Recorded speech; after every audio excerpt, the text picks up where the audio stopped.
The gavel strikes once, echoing through the chamber like a starter's pistol before a race no one's quite ready for.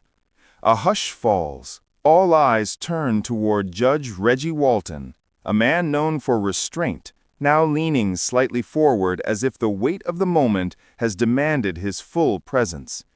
In the seat across from him, the antagonist smirks, adjusting their jacket with theatrical impatience. Their eyes roll, slow, deliberate, a signal to their supporters that this is just another performance. But the air shifts. Judge Walton's voice breaks the silence, not with volume, but with a kind of surgical precision that slices through the room. "Respect," he begins, "isn't something you demand, it's something you earn. And right now, this chamber has forgotten that." The line lands like a thunderclap. Heads tilt. Even the stenographer pauses for half a beat. Across the room, Jasmine Crockett sits poised. No raised eyebrows, no clenched fists.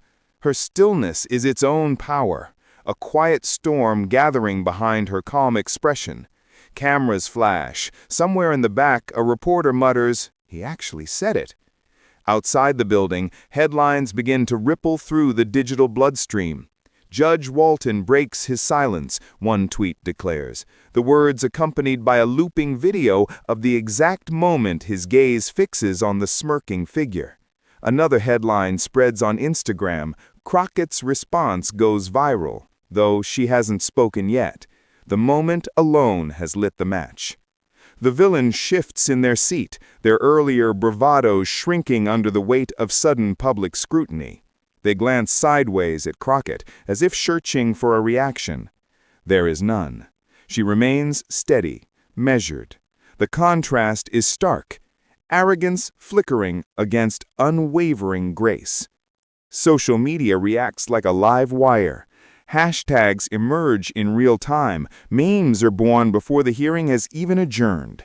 Comment sections explode with disbelief and admiration. Did he just check them like that? Another, Crockett's face said everything. In the chamber, the silence stretches, not awkward, but electric. Something has shifted. The smirk is gone. The gavel rests. The nation is watching. And just as the tension reaches its peak, the narrator's voice cuts in, low and deliberate. But what happened next, no one saw coming. Before that gavel strike reverberated through the chamber, this confrontation had already been building, quietly, steadily, like pressure gathering beneath the surface of a fault line. Weeks of heated commentary on cable networks, months of partisan jabs on the House floor, and years of cultural tension had converged into this single hearing. What seemed, at first glance, like another procedural session was in fact the stage for a showdown that mirrored America's deepest divides. Across the political spectrum, narratives had hardened into armor. On one side, there were those demanding accountability, truth, and a return to dignity in public discourse. On the other, a machinery of outrage thrived, manufacturing spectacles, twisting facts into viral sound bites, and mocking anyone who dared to challenge their theater.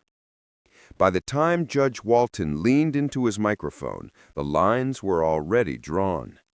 The antagonists' camp had long positioned themselves as untouchable. They wielded mockery like a sword, using dismissive gestures and calculated jabs to belittle opponents. Every hearing, every debate was another opportunity to score viral points rather than build consensus. The media, hungry for drama, amplified it. Commentators turned hearings into episodes, complete with heroes and villains, though not always recognizing who wore which role. Meanwhile, Jasmine Crockett had emerged as a figure who embodied a different kind of politics. For some, she was a symbol of composure and intellect in spaces often dominated by bluster. For others, she was a target, someone to interrupt, mischaracterize, and underestimate. And Judge Walton, though not often in the headlines, carried a reputation for quiet but decisive authority. Their intersection at this moment wasn't coincidental, it was inevitable. Outside the chamber, the country was already brimming with tension. Communities watched hearings like these not as distant political rituals, but as reflections of their own place in America. Immigrant families saw in Crockett's calm a kind of representation they rarely received. Young activists saw in Walton's statement a glimmer of the moral leadership they longed for. Opponents, meanwhile, sharpened their narratives, eager to paint any pushback as overreaction. Cable news hosts had primed their audiences with dueling interpretations in the days leading up to this hearing. One network framed it as a routine procedural oversight, downplaying its significance. Another teased it as the moment the mask slips. Social media buzzed with anticipation. Leaks and snippets from behind the scenes hinted that tempers were already fraying. This wasn't just another day in Washington. It was the culmination of a story America has been telling itself for generations. Who gets to define respect? Who decides what voices matter? When Judge Walton spoke those measured words, respect isn't something you demand, it's something you earn. They landed on ground already soaked with gasoline. That single line was more than a rebuke. It was a spark. It crystallized the frustration of millions who'd watched political theater eclipse substance. It called out not just an individual, but a culture of arrogance and dismissal that had taken root. And just as important, it reframed the narrative. Suddenly, this wasn't just about a single exchange. It was about the values on display, live for the entire country to judge. Producers scrambled, editors clipped the moment, tagged it, packaged it for prime time. Reporters rushed to weave it into broader cultural analysis. Commentators prepared their talking points, sensing that this wasn't going to fade overnight. Because this wasn't just another hearing. This was about to become a national reckoning, where silence, composure, and dignity would stand toe-to-toe with mockery and spectacle. And within hours, the clip would explode across every major network. Long before the hearing room filled with cameras and quiet tension, the antagonist had already carved out a very particular reputation. They were not merely a politician, they were a performer. Every gesture, every smirk, every calculated pause in their speeches was part of a persona meticulously built for spectacle. In press conferences, they leaned into outrage like a conductor leading an orchestra, their bass cheering at every provocation. For years, they'd thrived on this theater. But today, the stage would be different. Their rise was marked by a talent for turning policy debates into personal feuds. When opponents presented data, they countered with ridicule. When journalists asked probing questions, they deflected with jokes meant to humiliate rather than inform. Headlines often followed the same pattern. Antagonist mocks opponent in fiery exchange. Another viral moment. No apologies given. They understood modern media better than most. Truth often took a back seat to whatever clip could generate the loudest reaction. In interviews, their arrogance was wrapped in a veneer of charm. They'd flash a rehearsed grin, lean back in their chair, and dismiss complex issues with a wave of the hand. People get too sensitive, they'd say with a chuckle, before launching into another tirade designed to polarize. When pressed on hypocrisy or double standards, they'd pivot effortlessly, accusing others of exactly what they themselves were doing. It was a game, and they were winning, or so it seemed. Their treatment of figures like Jasmine Crockett followed a familiar script. During past hearings, subtle digs came disguised as questions. They'd interrupt mid-sentence, feign confusion, and then mock the explanation. On one occasion, when Crockett made a measured point about policy, they rolled their eyes so theatrically that it became a meme among their supporters. Clips were edited with laugh tracks, turned into GIFs and shared widely. In their world, dignity was a punchline. And yet, beneath that showmanship lay a growing trail of contradictions. They claimed to champion respect and tradition, But their own behavior routinely undermined both. They presented themselves as defenders of civility, while simultaneously belittling colleagues on live television. They framed opponents as angry or unhinged when they pushed back, even as their own tone dripped with derision. Their base loved it. Critics saw through it. But in the echo chamber they'd built, outside perspectives rarely penetrated. They cultivated a relationship with sympathetic media outlets that framed every controversy as a victory. When they insulted someone, anchors laughed along. When fact-checkers flagged their statements, pundits waved it off as just their style. Over time, they began to believe their own myth, that no moment was too big, no opponent too sharp, no challenge they couldn't brush off with a grin and a cutting remark. In the weeks leading up to the hearing, they doubled down. At a town hall, they mocked the very idea of being called to account, drawing laughter from a partisan crowd. In a radio interview, they took a swipe at those who act like they're better than everyone else, a veiled reference that listeners immediately understood. And in an offhand comment caught on a hot mic, they dismissed Crockett as another one of those types, their voice dripping with the kind of condescension that revealed more than they intended. Their arrogance wasn't just rhetorical, it was strategic. They believed that by constantly seizing the spotlight, they controlled the narrative. If they could keep their opponents reacting, they'd always be on offense. It was a tactic that had worked time and again. Most challengers took the bait. They'd respond in kind, voices rising, frustration spilling out, which only fed the antagonist's performance. But Jasmine Crockett wasn't like most challengers, and Judge Walton was not a man who sought attention. The antagonist, however, didn't see this coming. To them, it was just another day, another performance. They strutted into the chamber confident that their well-rehearsed smirks and dismissive tone would carry them through as always. The stage lights felt familiar. The microphones, the flashing cameras, the murmuring audience, all of it played into their strengths.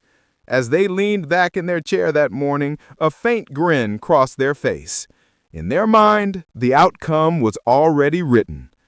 Another viral moment, another chance to own the narrative. What they couldn't see was the subtle shift that was about to unfold. Outside their bubble, millions were tired of the performance. Viewers were ready for substance, for dignity, for something real. They didn't know that in a few short minutes, the same tactics that had elevated them would become the very foundation of their unraveling. Because arrogance thrives in chaos, but it falters in the face of quiet strength. And in Jasmine Crockett and Reggie Walton, they were about to encounter both. They had underestimated the calm before the storm. Long before she sat in that chamber, beneath the glare of cameras and the weight of national scrutiny, Jasmine Crockett had learned how to hold her ground. Her story wasn't born in marble halls or private clubs. It was forged in neighborhoods where justice often arrived late, if it came at all. She was the daughter of perseverance, the product of communities that understood that dignity isn't something granted from above, it's something carried, fiercely, from within. As a young girl, she watched family members navigate a world that often dismissed their voices. Courtrooms felt distant. Politics felt closed off, and the powerful rarely resembled the people she loved. But she absorbed everything. The way her elders spoke with quiet strength when systems ignored them, the way they showed up for each other, even when no one else would. She learned early that silence could be both survival and resistance, and that sometimes the most powerful statements are made without raising your voice. Her path into public service wasn't paved with privilege. It was built through grit. In law school, she was often one of the few who looked like her in lecture halls. She faced questions not just about her arguments, but about her right to be there. She answered them not with bitterness, but with relentless excellence. Professors who underestimated her found themselves citing her research. Peers who dismissed her found themselves leaning on her clarity. She built her reputation not on spectacle, but on substance. When she entered the legal profession, she chose to fight for those who didn't have the luxury of well-funded defense teams. Her cases weren't glamorous. They were messy, human, and real. She stood beside families facing eviction, workers battling discrimination, and young people trapped in a system that too often expected their failure. In courtrooms where arrogance usually reigned, she became known for her precision. She didn't grandstand, she dissected. Judges respected her. Opponents underestimated her, at least once, never twice. Her entry into politics carried that same energy. She wasn't propelled by corporate machines. She was carried by communities who saw in her something rare, a representative who didn't speak for them from a distance, but with them, shoulder to shoulder. Her town halls were filled with tough questions, not applause lines. She didn't flinch when confronted. She welcomed debate, because for her, public service was never theater, it was responsibility. And with responsibility came attacks. They came in waves, mischaracterizations on cable news, edited clips on social media meant to strip context and twist meaning, coordinated attempts to paint her intelligence as arrogance, her passion as hostility. They underestimated her then, too, thinking the barrage would wear her down, that she'd retreat into politeness or self-defense. Instead, she stood taller.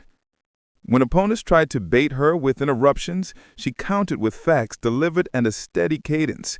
When they dismissed her credentials, she let her record speak louder. When they mocked her calm, she smiled, because she knew that every moment of underestimation was an opportunity to reveal their own weakness. Grace wasn't her shield, it was her strategy. Judge Reggie Walton, in his own way, shared a similar trajectory. His career had been defined not by chasing headlines, but by commanding respect through integrity. He had presided over some of the most politically charged cases of the modern era, and yet he had always held fast to the idea that justice must remain unswayed by noise. His authority wasn't loud, but it was absolute. For years, Walton had watched the deterioration of discourse with a quiet, almost paternal concern. He understood that the law could only function if those who wielded power treated it with reverence. Like Crockett, he knew the strength of silence. When he spoke, people listened, not because he demanded it, but because his words carried the weight of consistency. Together, Crockett and Walton represented something profoundly different from the antagonist's bluster. She embodied the rising generation of leaders shaped by lived experience and sharpened by resistance. He embodied institutional integrity, steady, unyielding, earned through decades of service. Their convergence in this hearing wasn't coincidental. It was almost poetic. While the antagonists built their power on performance, Crockett built hers on persistence. Where the villain relied on mockery, she relied on mastery. Where they thrived in chaos, she thrived in clarity. And through it all, she carried herself with a kind of dignity that cannot be staged. Those who underestimated her often made the same mistake, confusing her composure for passivity. They mistook her calm for weakness, her smile for naivety. But those who looked closest saw something else, an unshakable confidence born from years of standing in rooms where she wasn't expected to win, and doing it anyway. In past confrontations, she had faced dismissiveness, arrogance, and outright hostility. She never mirrored it. She absorbed it, redirected it, and let it collapse under its own weight. It wasn't just the debate tactic. It was who she was. Every jab, every interruption, every smirk she had endured over the years had become part of her training ground.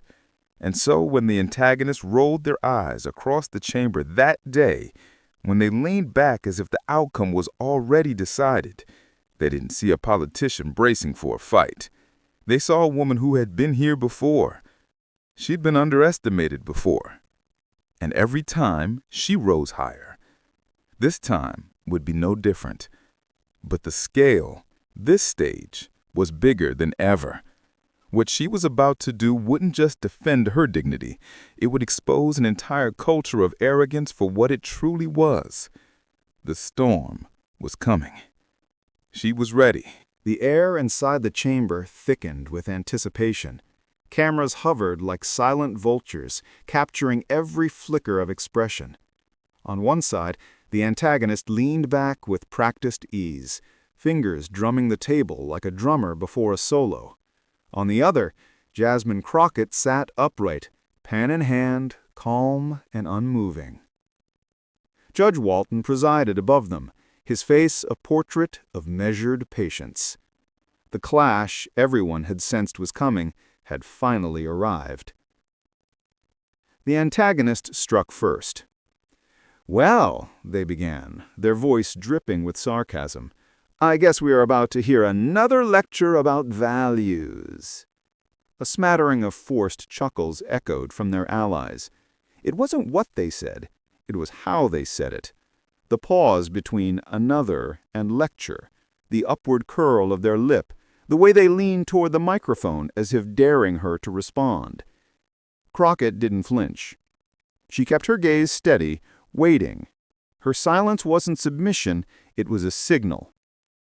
Judge Walton raised an eyebrow, but said nothing, allowing the moment to stretch, daring the antagonist to reveal more. They did. "I mean, it's easy to talk about respect when you're not the one doing the hard work," the antagonist continued, layering passive aggression with feigned innocence. "Some of us are out here fighting real battles, while others, well, they're rehearsing sound bites." A murmur rippled through the room. Reporters shifted forward in their seats. A few gasps slipped through the otherwise composed audience. Crockett's supporters in the back row exchanged looks, eyebrows raised, not in shock at the insult, but at its transparency. This was the oldest play in the antagonist's book. Undermine, interrupt, provoke. Judge Walton cleared his throat, not to intervene, but to remind everyone of the gravity of the space. The sound echoed just enough to steady the room. Crockett inhaled slowly. She still hadn't spoken. The antagonist, sensing what they thought was an opening, pressed harder.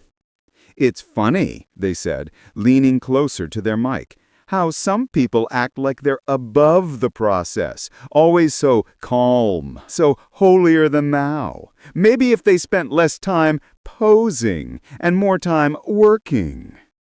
And there it was, the first interruption.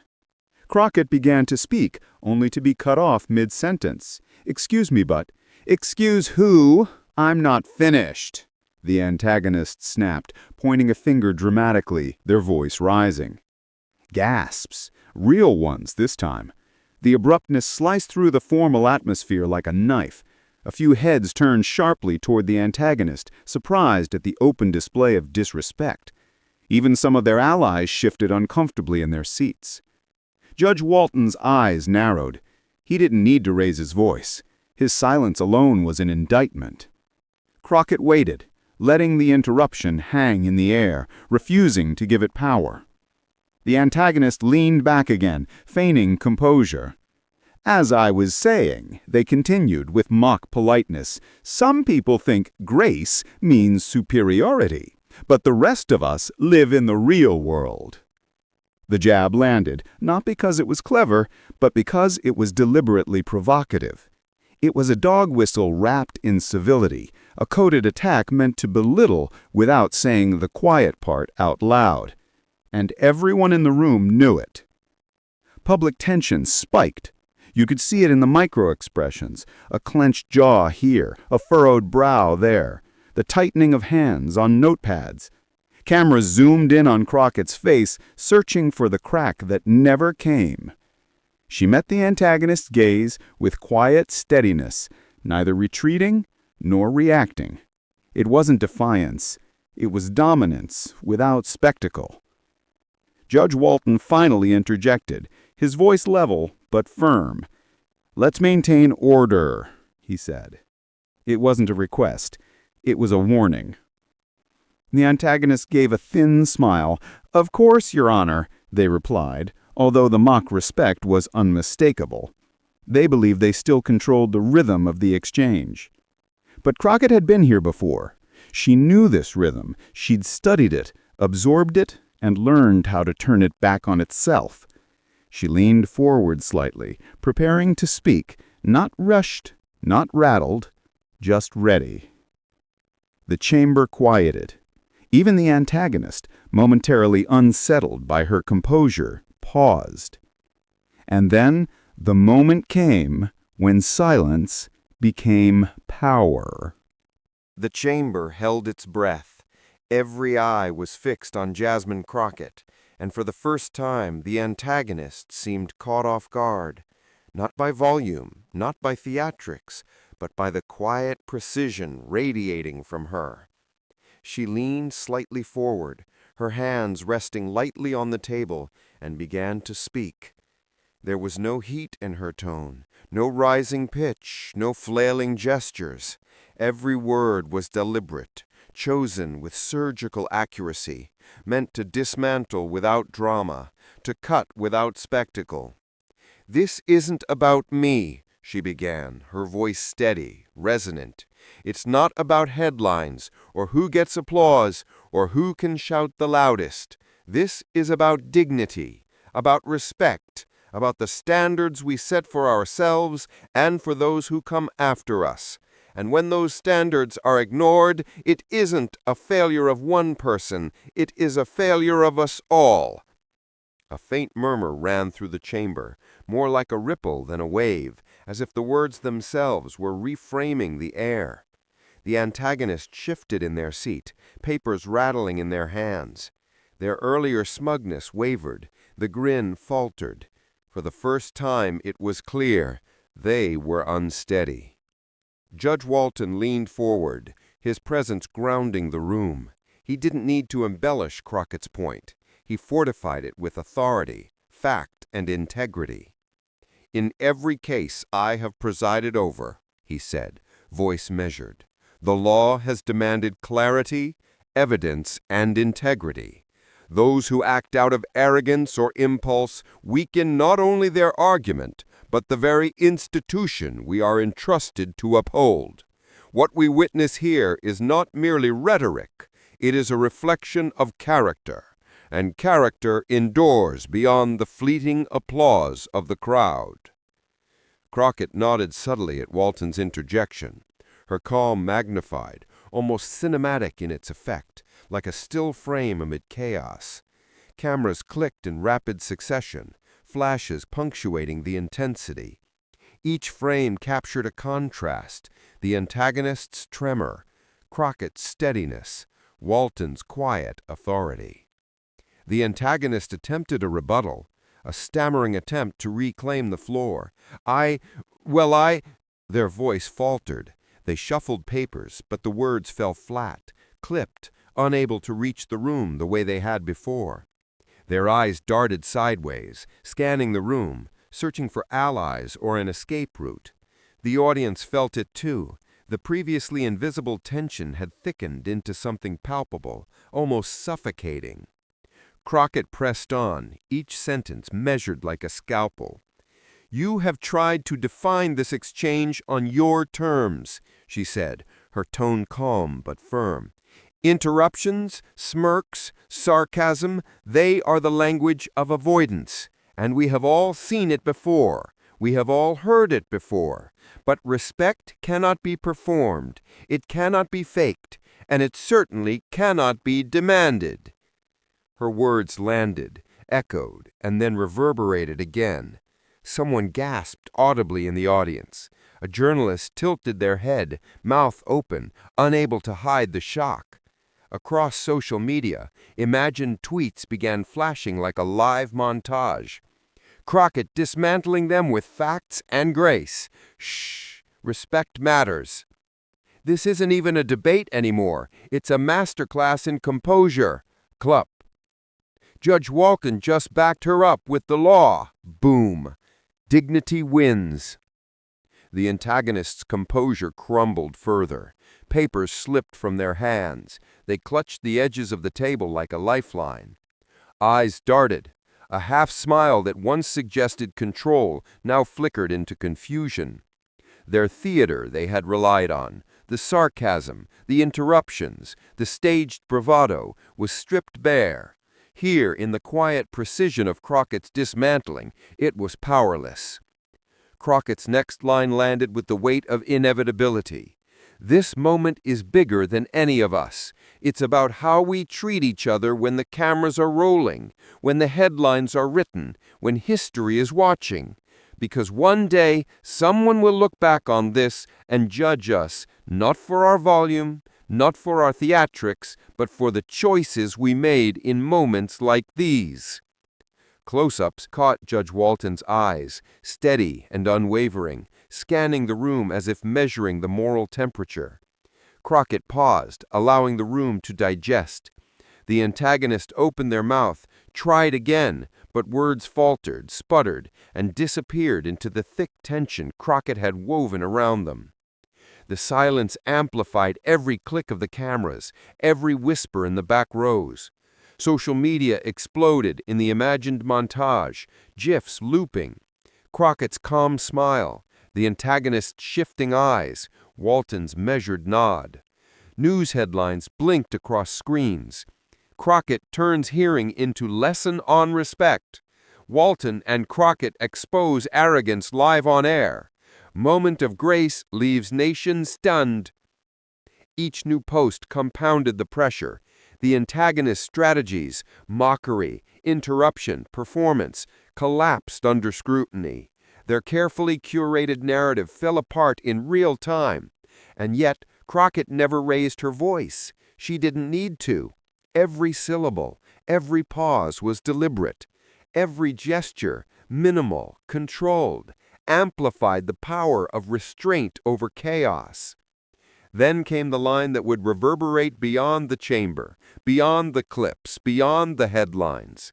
"This isn't about me," she said again, slower this time, as if engraving the words into the very air. "It's about dignity, about holding ourselves to a standard that cannot be negotiated, borrowed, or stolen. And if we fail not alone, but together."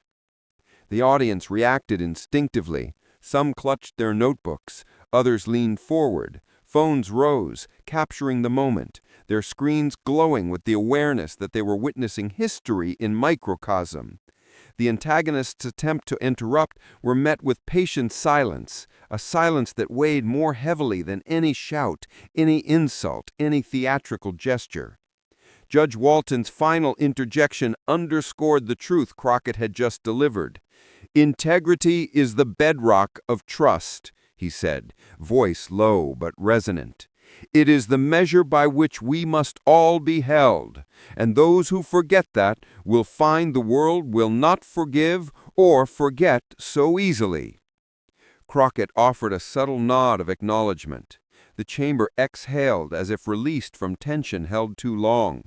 The antagonists slumped in their seat, defeated not by volume, but by precision, calm, and truth.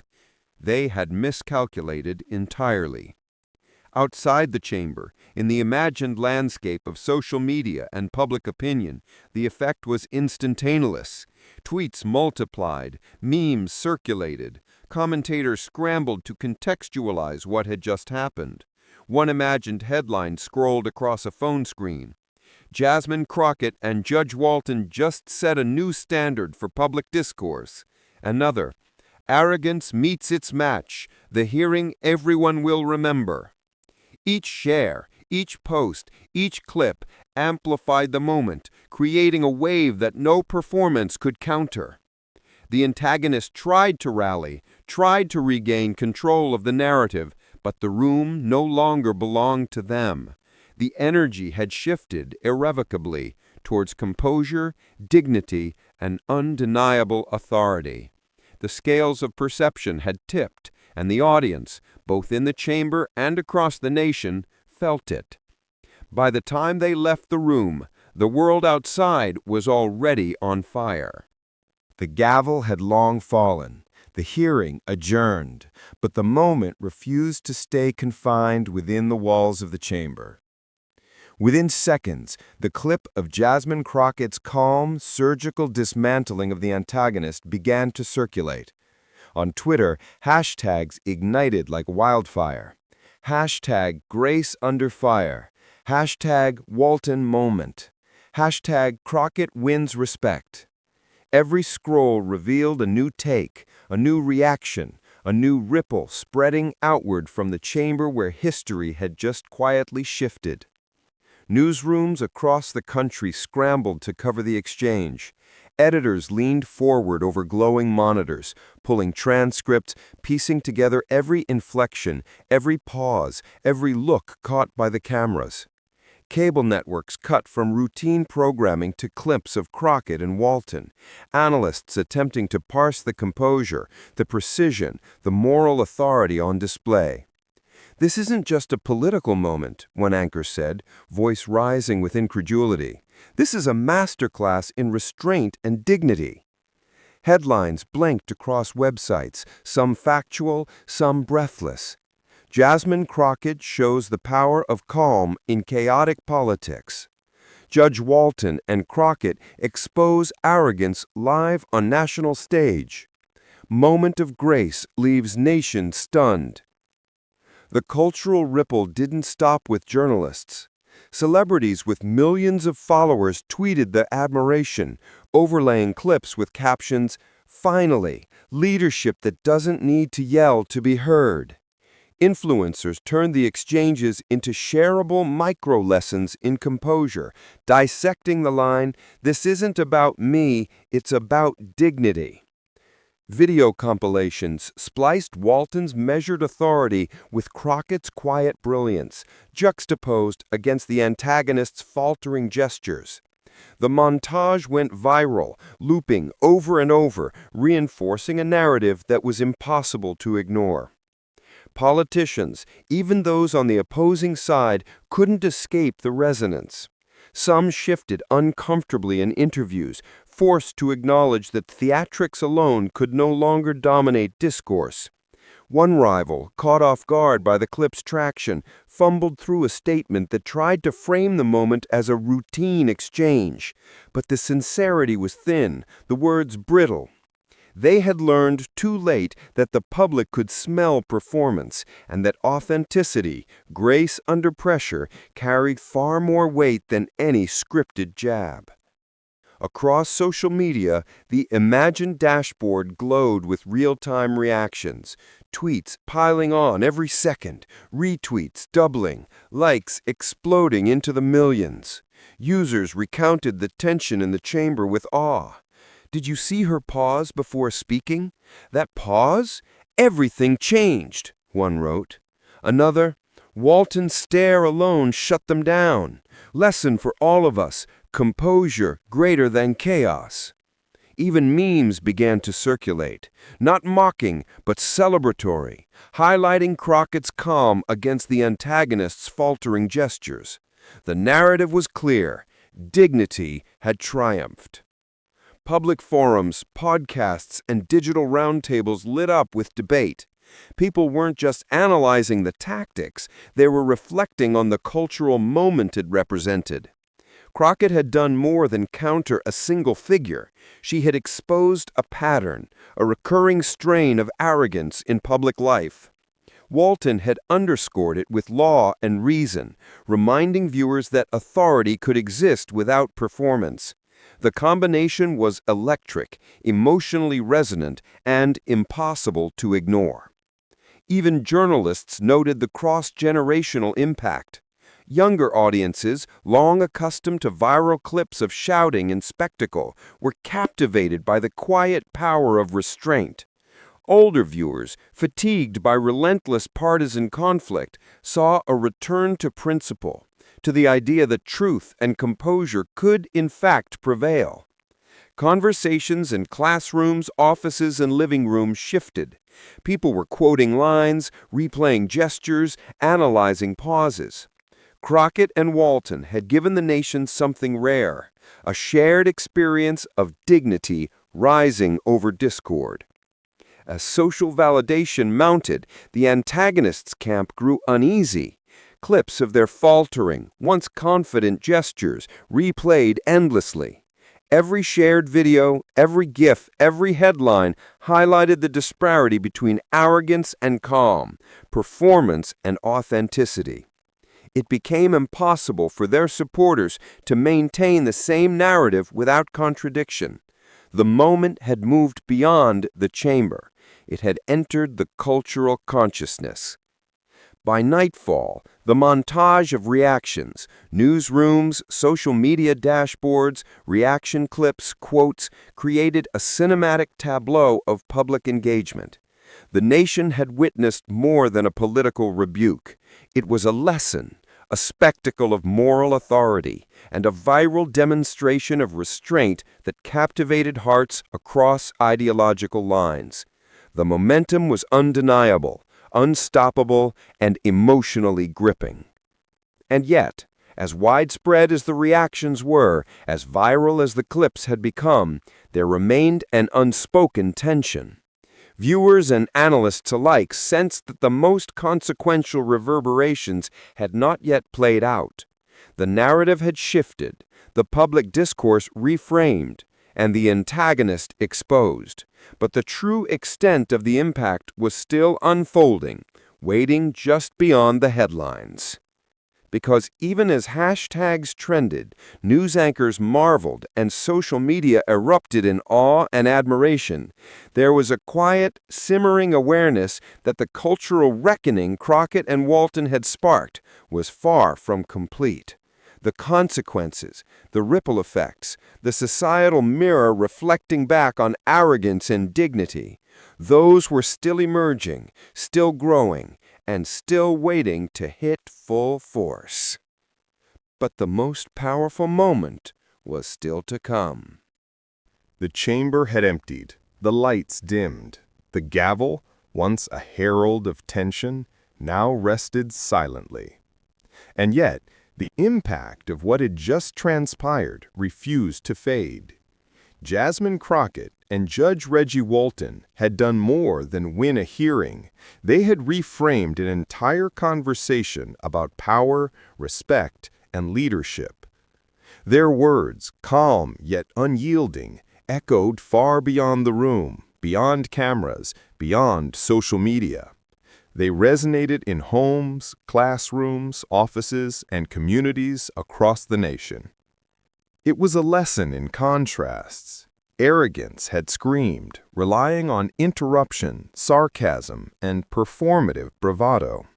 Grace had listened, observed, and then spoken with precision. One relied on spectacle, the other relied on truth. One sought applause, the other sought clarity. The distinction was clear. Leadership is not measured by volume, nor by viral clips, nor by the fleeting cheers of an audience. It is measured by integrity, by the courage to act with dignity even when provoked, and by the steadfast refusal to let theatrics dictate reality. In a time of noise, grace spoke louder. Crockett's poised dismantling of rhetoric had not been a mere tactical victory. It was a reminder that power does not always roar. Sometimes it whispers in confidence. Sometimes it manifests in the stillness of resolve. And sometimes it arrives quietly, allowing the truth to dismantle falsehoods with the elegance of inevitability. Judge Walton's contributions were no less critical. His calm, measured statements framed the exchange in legal clarity, anchoring the emotional resonance of Crockett's words in the weight of authority. Together, they demonstrated that knowledge, preparation, and integrity could create an unshakable force even in the face of relentless mockery or arrogance. Leadership need not be loud. It can be quiet, dignified, and resolute, yet still capable of shifting culture, public perception, and the course of a debate. The broader implications could not be ignored. Across social platforms, classrooms, and dinner tables, viewers reflected on what they had witnessed. Dignity had prevailed over spectacle. Reason had outshone ridicule. Restraint had demonstrated strength. For immigrants, marginalized communities, and those often overlooked by the corridors of power, Crockett and Walton offered validation that grace, persistence, and unwavering integrity could create real impact. They became a mirror, showing the audience that courage does not always announce itself with bluster. It sometimes arrives quietly, with a steady gaze and precise words. This moment, though anchored in a specific hearing, transcended its immediate context. It was a cultural reminder that the way we engage with each other, especially in moments of conflict, defines not only our character, but the world we collectively shape. Arrogance and theatrics may capture attention temporarily, but they cannot endure in the face of consistent dignity. Truth does not need amplification, it simply needs acknowledgement, and those who wield it with care often leave the deepest mark. For the audience watching, the lesson was personal as well as public. The story of Crockett and Walton wasn't just about a hearing or a viral clip. It was about the possibility of standing tall even when underestimated. It was about showing up for the communities and principles you believe in, not because applause awaits, but because integrity demands it. It was about choosing the harder, quieter path of truth over the easier route of performative spectacle. And so the reverberations continued. Beyond hashtags, beyond commentary, beyond the fleeting cycle of outrage and virality, a moral clarity endured. The antagonists' tactics had failed because they had relied on noise, on arrogance, on the assumption that the world would mistake volume for virtue. Crockett and Walton proved otherwise. They demonstrated that lasting influence comes not from dominating a room with spectacle, but from commanding it with dignity. The chamber's silence, once tense and expectant, had become a testament to leadership defined by courage, to respect earned rather than demanded, to grace that speaks louder than any shout. And for the audience, those who had felt dismissed, underestimated, or overlooked, this story offered a mirror of possibility. It reminded them that they too could rise with composure and conviction in spaces that sought to diminish them. In the end, the lesson was clear. In a world overwhelmed by noise, grace is revolutionary. In the face of arrogance, integrity is unstoppable.